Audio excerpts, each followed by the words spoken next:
जय हिंद, नमस्कार साथियों, स्वागत है आपके अपने YouTube चैनल जीएस के तड़के पर। मैं हूं आपका होस्ट एंड दोस्त श्रीवास्तव जी, लेकर आ चुके हैं बीएड के सभी मॉडल टेस्ट के पेपर की जो सीरीज है वो आपके लिए सबसे पहले 9 जून से पहले एग्जाम में आपके साथ साथ मॉडल पेपर और प्रैक्टिस सेट ये दोनों आपके करा दिए जाएंगे। और साथ ही साथ ये पीडीएफ भी आपको फ्री में मिल जाएगी। कहाँ पर? हमारे टेलीग्राम पर सर्च कर लीजिएगा जीएस का तड़का। अगर वहां नहीं मिलता है तो आप मोबाइल नंबर हमारा लीजिए और वहां पे ये व्हाट्सअप नंबर है 6397850110। और इसी के साथ चलिए हम आपका आज का क्वेश्चन शुरू करते हैं। ये है मॉडल सॉल्व पेपर 2018 का।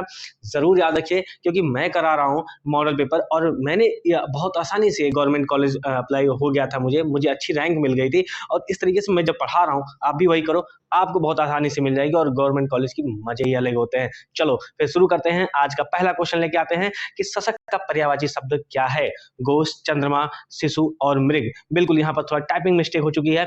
ये गोश नहीं खरगोश है महाराज, ये क्या है? खरगोश। ठीक है, तो खर खा गए थे हमारे टाइपिंग मास्टर। ठीक है, बहुत अच्छा काम करते हैं वो भी, उनके लिए भी एक लाइक बनता है। और अगर आप हमारे चैनल से जुड़ गए हैं तो लाइक से सब्सक्राइब जरूर मार दीजिएगा प्रभु। चलिए दूसरे क्वेश्चन पे आते हैं और दूसरा क्वेश्चन है कि गंगा गए गंगादास, जमुना गए जमुनादास। लोकोक्ति का सही अर्थ क्या होगा?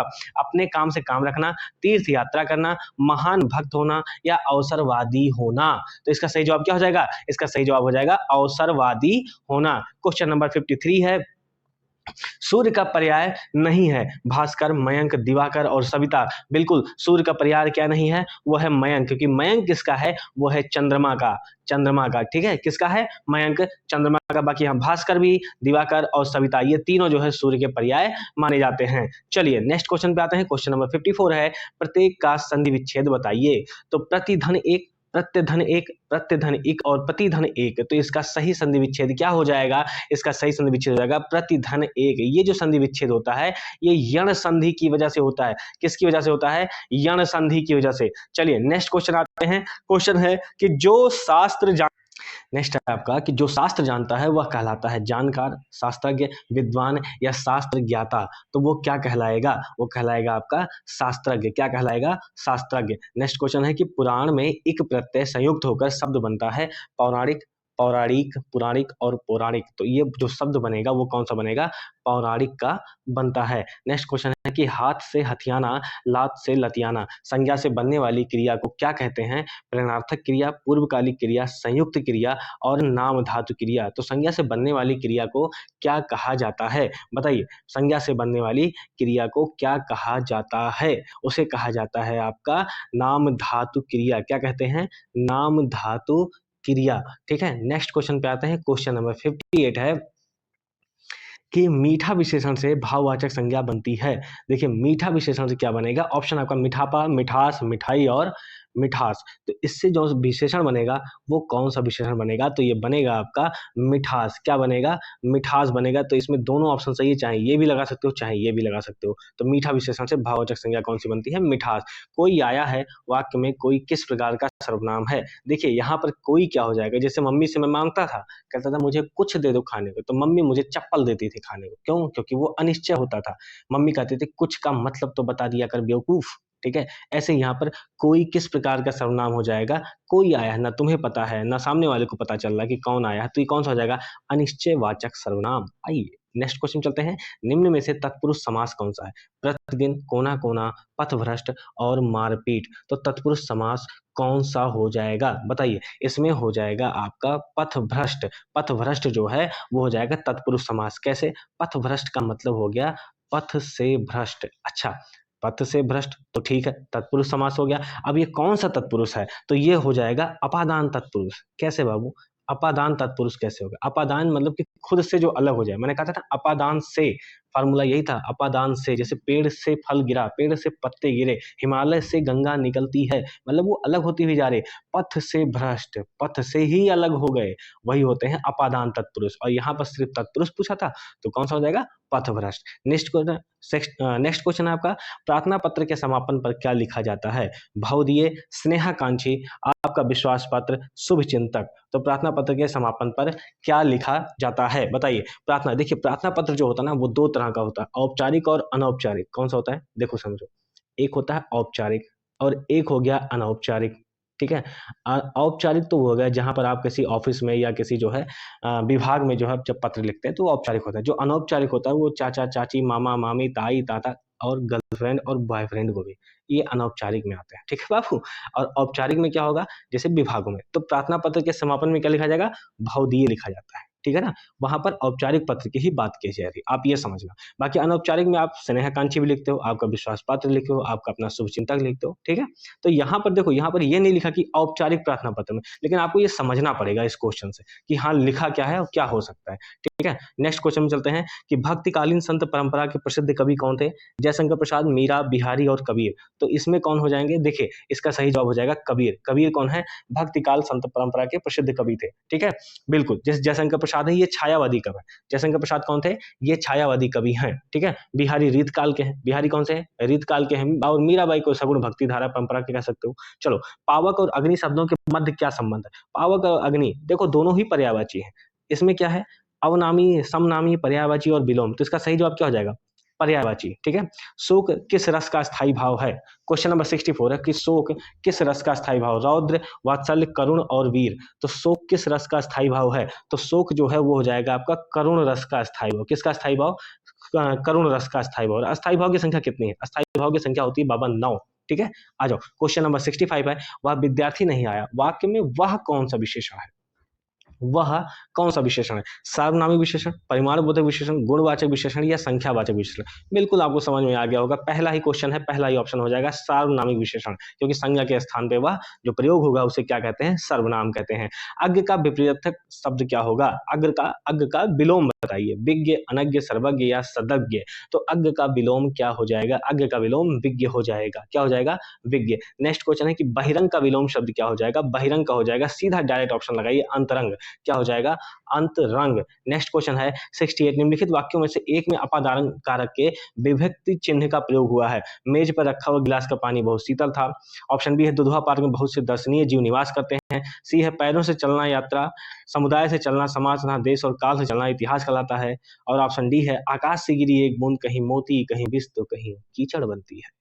अब इसमें देखिए, पहले क्वेश्चन देखिए, पहले क्वेश्चन में क्या कहता है, अपादान कारक, यानी कोई ऐसी चीज होगी वाक्य में जो अलग करती रहेगी। अलग में देखोगे आप, ऑप्शन डी में देखो, आकाश से गिरी एक बूंद, गिर चुकी है, वो अलग हो चुकी है, वो कहीं कुछ बन रही है, कहीं कुछ बन रही है और कहीं कुछ बन रही है, लेकिन वो अलग हो चुकी है।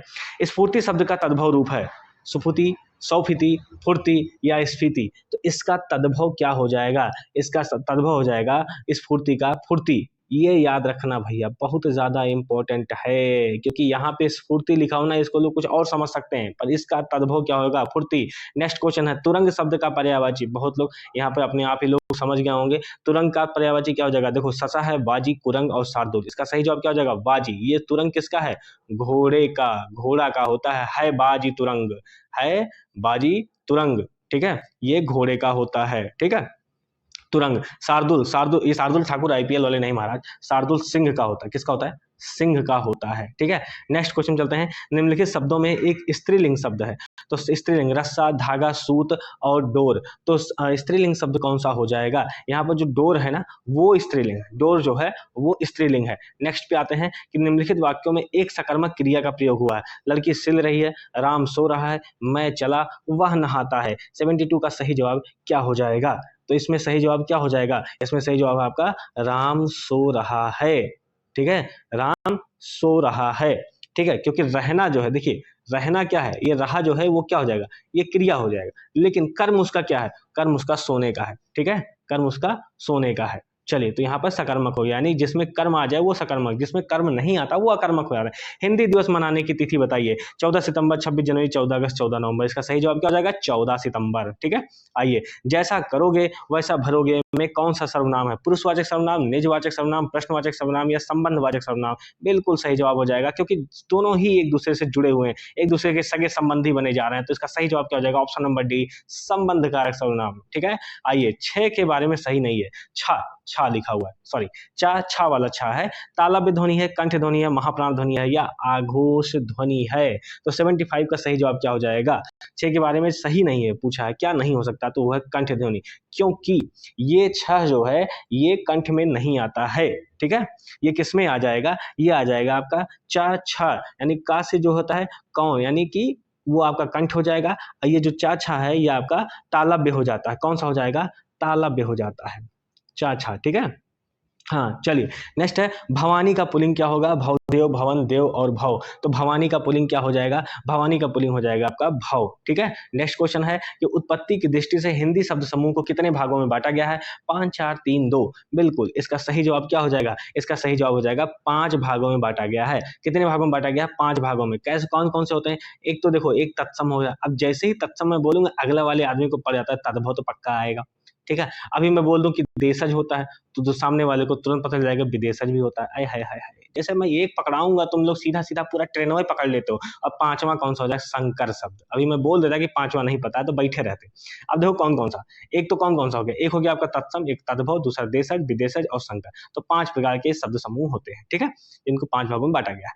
जो कठिनाई से प्राप्त किया जा सके सब समूह के लिए एक शब्द दीजिए। दुर्बोध, दुर्लभ, दुर्गम या दुसाध्य। 78 का सही जवाब क्या हो जाएगा? दुर्गम, जो हमें कठिनाई से प्राप्त हो सके। नेक्स्ट क्वेश्चन है आपका, नेक्स्ट क्वेश्चन है कि वे शब्द जो विभिन्न पदों, वाक्यों अथवा वाक्य खंडों को जोड़ते हैं क्या कहलाते हैं? सर्वनाम, विस्मयादि बोधक, समुच्चय बोधक या संबंध बोधक। 79 का सही जवाब क्या हो जाएगा? वो हो जाएंगे आपके समुच्चय बोधक। जो शब्द विभिन्न पदों, वाक्यों अथवा वाक्य खंडों को जोड़ते हैं, एक दूसरे से समुच्चय, एक समूह बन जाता है ना, उसे कहते हैं क्या? समुच्चय बोधक। ठीक है।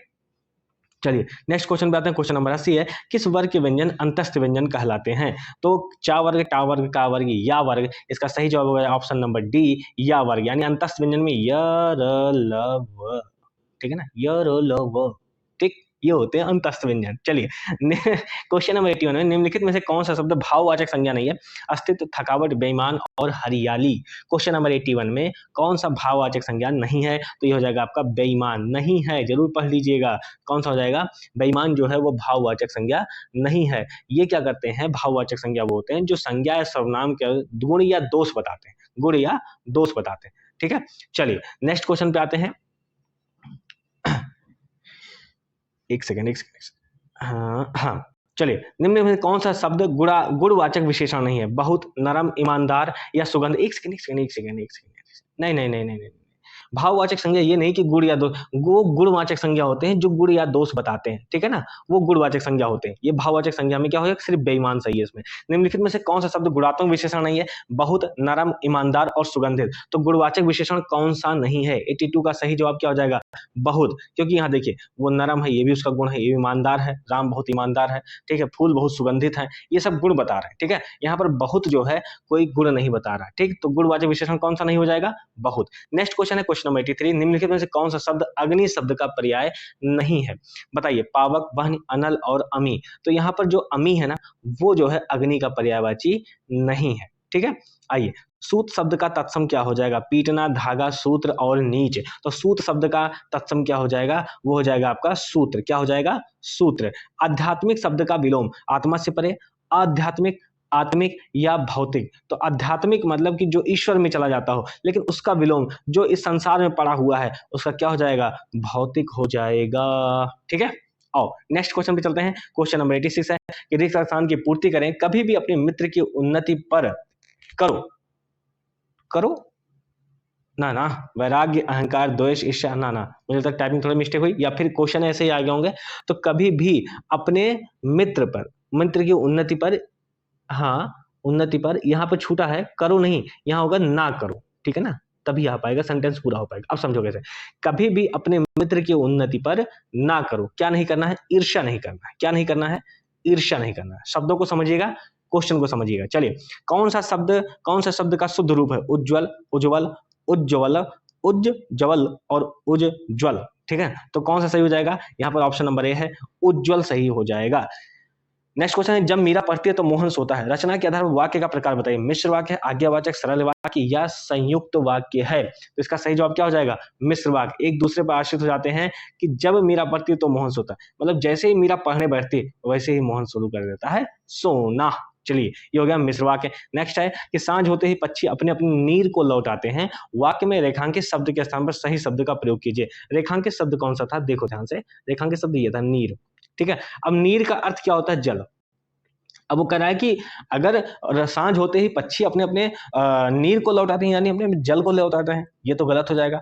वहां मतलब ये होगा कि सांझ होते ही पक्षी अपने अपने घोंसलों में लौटाते हैं। ठीक है, तो नीर की जगह आप नीड़ लगाओगे। क्या लगाओगे? नीड़। Option number C. इसका मतलब क्या होता है? घोंसला। क्या होता है? घोंसला। तब हम पूरी लाइन कैसे पढ़ेंगे कि साँझ होते ही पक्षी अपने-अपने नीड़ को लौट आते हैं। क्या किसको लौट आते हैं? नीड़ को, ठीक है? नेक्स्ट क्वेश्चन है 90 नंबर कि निम्नलिखित में से कौन-सा शब्द अशुद्ध है? वशिष्ठ, कृतज्ञ, प्रतिज्ञा या शुष्क? तो यहाँ पर विशिष्ट लिखा हुआ है, वो गलत हो जाएगा। क्या गलत हो जाएगा? विशिष्ट। उसका सही जवाब क्या हो जाएगा? यहाँ पे हो जाएगा, ये हो जाएगा आपका श और यहाँ पर ठा नहीं रहेगा, बल्कि टा हो जाएगा, ठीक है? चलो नेक्स्ट क्वेश्चन पे आते हैं कि दुरुपयोग शब्द में किस उपसर्ग का प्रयोग हुआ है? दुर, दुरुप, दुर और दु। तो किस उपसर्ग का प्रयोग हुआ है? इसमें उपसर्ग का प्रयोग हुआ है दुर का। देखिए उपसर्ग के क्वेश्चन बहुत आ रहे हैं, हर सेट में आए हैं, मैं कराया हूं, मैं देख रहा हूं। धर्मावलंबी शब्द, नेक्स्ट क्वेश्चन है धर्मावलंबी शब्द किस प्रकार निर्मित हुआ है? धर्म प्लस अवलंबी, धर्म प्लस अ प्लस लंबी, धर्म अवलंब ई और धर्मावलंबी। तो 92 का सही जवाब क्या हो जाएगा? इसका सही जवाब होगा धर्म प्लस अवलंब प्लस ई, ये होता है धर्मावलंबी। ठीक है? आन प्रत्यय से बनने वाला शब्द कौन सा है? लगान, आना, आन बान और आनंद। बिल्कुल आपको तुरंत लग गया होगा, ऑप्शन नंबर ए लगान। नेक्स्ट क्वेश्चन है जिसकी लाठी उसकी भैंस में लाठी और भैंस संज्ञाएं हैं, शेष दोनों शब्द क्या हैं? जिसकी और उसकी, जिसकी और उसकी, वो क्या कहलाएंगे? क्रिया, क्रिया विशेषण, सर्वनाम, विशेषण, तो वो कहलाएंगी आपकी सर्वनाम। Option number C. Next question है कि लाल से निर्मित होता है लाली, तो काला से क्या होगा? ऑप्शन है कालीमा, कलूटा, काली और कालापन। तो उसका सही जवाब क्या हो जाएगा? लाल से लाली तो काला से काली। ऑप्शन नंबर सी। ठीक है? नेक्स्ट क्वेश्चन, रोना का सकर्मक रूप क्या होगा? रोना का सकर्मक रूप क्या होगा? 96 का सही जवाब बताइए। ऑप्शन है रुलाना, कोई नहीं रोता, रुला, तो इसका सही जवाब क्या हो जाएगा? रुलाना। 96 का क्या हो जाएगा? रुलाना, यही उसका सकर्मक रूप होगा। आवाज उठाने, नेक्स्ट क्वेश्चन है आवाज उठाना मुहावरे का अर्थ है क्रोध करना, जोर से बोलना, चीखना और विरोध करना, तो इसका सही जवाब क्या हो जाएगा? विरोध करना। क्या हो जाएगा? विरोध करना। सडानंद शब्द का संधि विच्छेद क्या होगा? सड धन आनंद, सडाधन नन, सट धन आनंद, या मतलब इसको खट धन आनंद भी बोलते हैं और खट धन आनंद, या खड़ानंद या सडानंद दोनों बोलते हैं, तो आप समझिएगा इसको। तो 98 का सही जवाब क्या हो जाएगा? ये हो जाएगा आपका खट धन आनंद या सट धन आनंद। यहाँ पर ये टा जो है वो हलंत में रहेगा, तभी ये टा जा करके जो है इस आ से मैच करेगा और बनाएगा क्या? ड ड ड सडानंद। ठीक है? गाकर खाकर क्रियाओं को क्या कहते हैं? पूर्वकालिक क्रिया, अकर्मक क्रिया, सहायक क्रिया या सकर्मक क्रिया। तो गाकर खाकर क्रियाओं को क्या कहा जाता है? वो कहा जाता है पूर्वकालिक क्रिया। कैसे? कि देखो जब इसको तोड़ोगे गा और कर, ये खा और कर, ठीक है? यहाँ पर एक क्रिया है, फिर उससे पहले भी एक क्रिया है, यहाँ एक क्रिया है कर, उससे पहले एक क्रिया है गा, ठीक है? तो इसको कहते हैं पूर्वकालिक क्रिया। नेक्स्ट क्वेश्चन है कि एक वाक्य अशुद्ध है, उसका चयन कीजिए, उसके अंग अंग सजाए गए या सब उस आपकी कृपा है, उसने मुझे दिल्ली दिखाई, वह बुद्धिमान स्त्री है। तो यहाँ पर क्या हो जाएगा? वहाँ पर हो जाएगा सबसे अशुद्ध वाक्य निकालना है, तो हम निकालेंगे उसके अंग अंग सजाए गए, क्योंकि यहाँ पर 2 अंग आने से अच्छा है कि हम एक अंग लिखें, उसके अंग सजाए गए। ठीक है? चलिए आज का क्वेश्चन ही टॉपिक कंप्लीट होता है। अगर आप यहाँ तक आ चुके हैं तो जाहिर सी बात है कि आपको क्लास अच्छी लगी होगी, तो बस थोड़ा सा मेहनत करिएगा, लाइक शेयर सब्सक्राइब जरूर कर दीजिएगा, अपने दोस्तों से शेयर कर दीजिएगा, और गवर्नमेंट कॉलेज की जिम्मेदारी हम लेते हैं, आप मेरे साथ जुड़े रहो। मॉडल पेपर होने के बाद मैं कम से कम 20 से 25 प्रैक्टिस सेट करवाऊंगा, ताकि आपको बिल्कुल चीजें रट जाएं, चाहे वो किसी भी आप स्ट्रीम से हो, आर्ट हो, साइंस से हो, किसी भी से हो, निकालूंगा, मैं निकलवाऊंगा। चलिए ठीक है, जय हिंद, लोगों का सम्मान कीजिए। थैंक यू, जय हिंद।